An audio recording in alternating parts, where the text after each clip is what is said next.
오늘 여러분의 마음에 작은 쉼표가 될 이야기를 하나 들려드릴까 합니다. 바쁜 일상 속에서 잠시 멈춰 우리 삶의 다음 페이지를 고민하게 되는 어느 부부의 이야기입니다.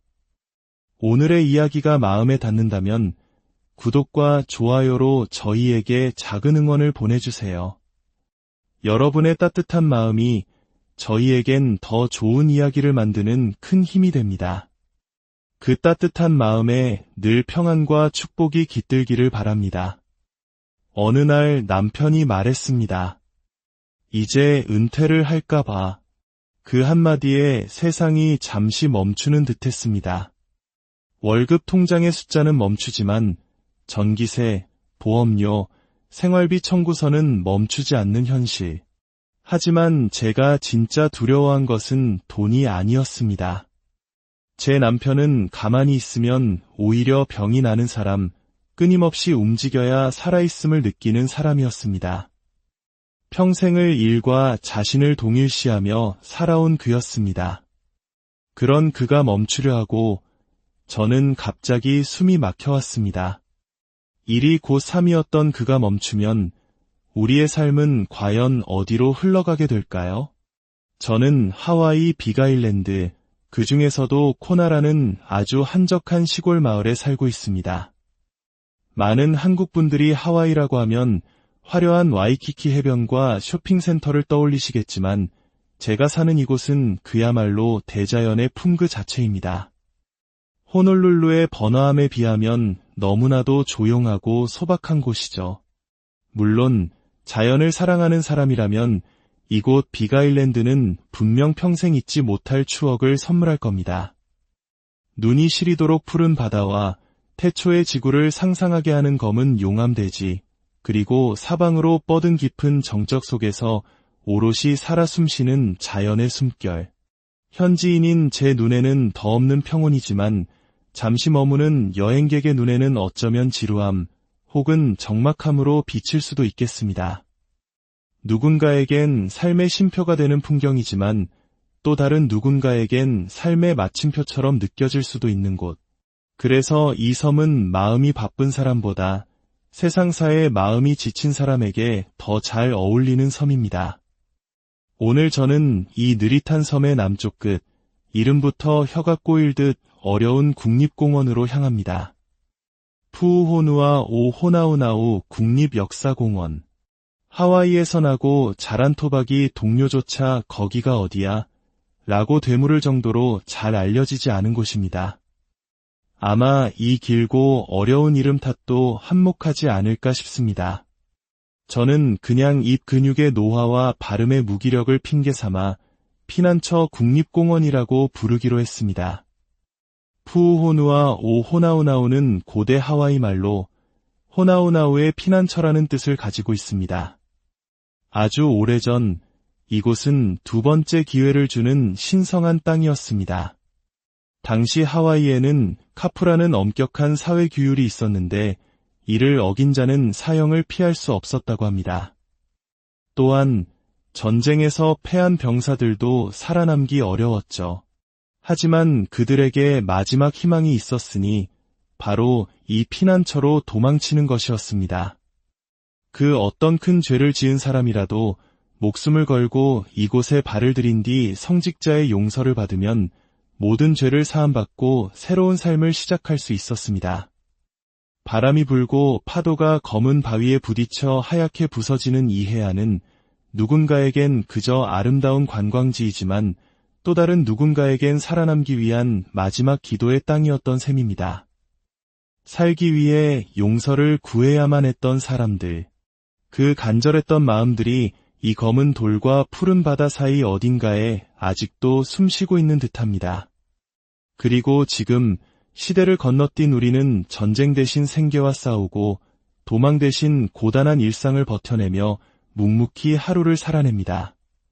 하지만 우리의 마음도 가끔은 도망칠 곳이, 기댈 곳이 필요합니다.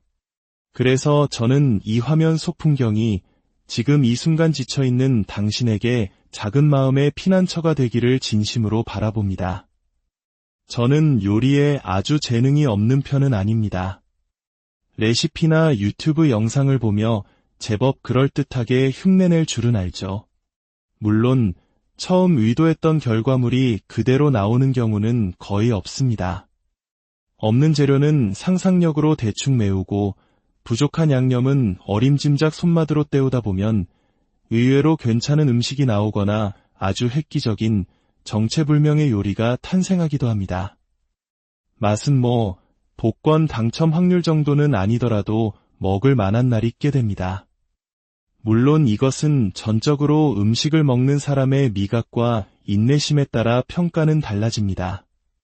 다행히도 제 요리의 유일한 심사위원인 남편은 나이가 들며 미각이 둔해진 혀 덕분인지 맛에 꽤 관대한 편입니다. 일단 입에 들어가고 소화만 잘 되면 합격, 양이 많으면 무조건 통과입니다.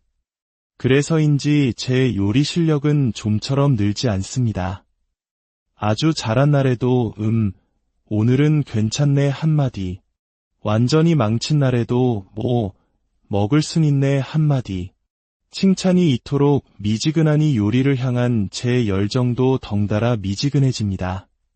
그러다 어느 날은 에라, 모르겠다 하는 심정으로 냉장고에 있는 재료를 냄비에 전부 때려 넣고 끓이다 보면 이게 요리인지 과학실험인지 헷갈릴 때도 있습니다. 그럼에도 남편은 항상 말없이 한 그릇을 뚝딱 비워냅니다.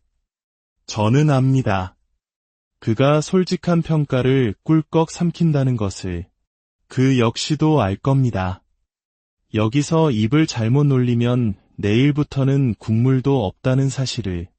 이 남자, 생각보다 생존 본능이 아주 강한 고단수입니다. 우리는 투스텝 비치라는 곳에 섰습니다. 맑고 투명한 바다와 거친 검은 바위가 서로 맞닿아 있는 곳. 이름처럼 단 2번의 발걸음만으로 깊은 바닷속으로 뛰어들 수 있는 곳입니다. 누군가는 이곳을 스노클링의 천국이라 부르고 누군가는 파도가 거친 위험한 바닷길이라 말합니다. 제 눈에는 그저 수만 번, 수십만 번 파도에 씻기고 깎여 매끄럽게 닳아버린 검은 바위들이 더 인상적으로 보였습니다. 마치 오랜 세월 함께 부부로 살며 서로에게 깎이고 다듬어져 둥글둥글해진 우리 마음의 모서리처럼 말입니다. 바로 이곳에서 남편이 그 말을 꺼냈습니다. 나 이제 은퇴하려고 법이 허락하는 나이가 되었고 걸음은 조금씩 느려졌습니다. 몸이 먼저 보내오는 작은 신호들이 있었습니다. 이유는 충분했습니다. 그동안 그는 정말 쉼없이 오래 달려왔습니다.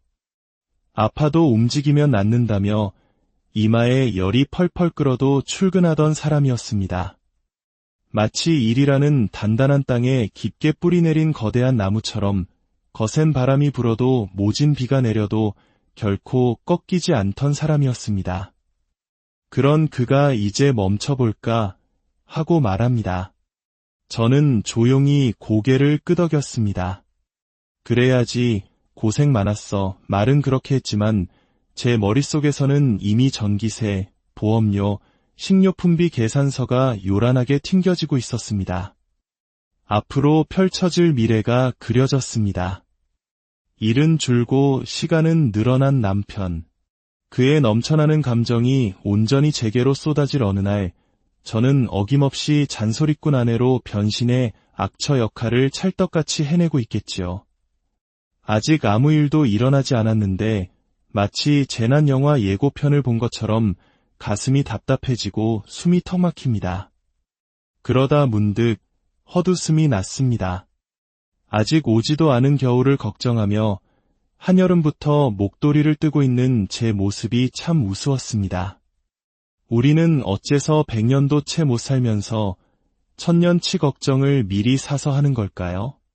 남편을 다시 바라봅니다.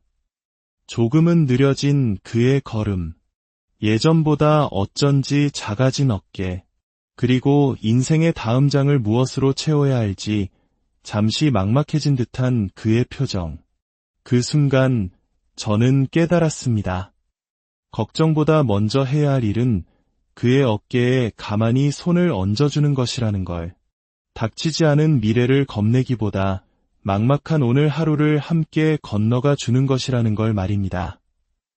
인생의 전환점은 멈춤이 아니라 방향 전환이어야 한다고 생각합니다. 그저 멈춰 서 있기만 하는 것은 너무나 위험합니다. 삶이라는 긴 계단을 오르다 잠시 쉬어가는 것은 괜찮지만 그 계단에 아예 드러누워 버리는 것은 너무나 춥고 외로운 일일 테니까요. 그래서 저는 그의 멈춤을 우리의 새로운 동행으로 바꿔보려 합니다. 오늘을 함께 잘 건너가는 것이 결국 내일을 살아낼 가장 큰 힘이 될 것이라 믿기 때문입니다. 물론 그래도 조금은 두렵습니다. 매일 같은 얼굴을 보고 같은 목소리를 듣고 비슷한 하루가 끝없이 이어질 것만 같은 그 지겨움이 말입니다. 하지만 생각해보면 그 지겨움이 꼭 나쁜 것만은 아닙니다. 지겨울 만큼 우리가 아주 오랫동안 서로의 곁을 지키며 함께 있었다는 가장 확실한 증거이니까요. 자, 그럼 오늘도 머릿속 계산기 대신 서로를 향한 웃음을, 미래를 향한 두려움 대신 따뜻하게 맞잡은 손을 내밀며 반드시 행복하게, 그렇게 또 하루를 함께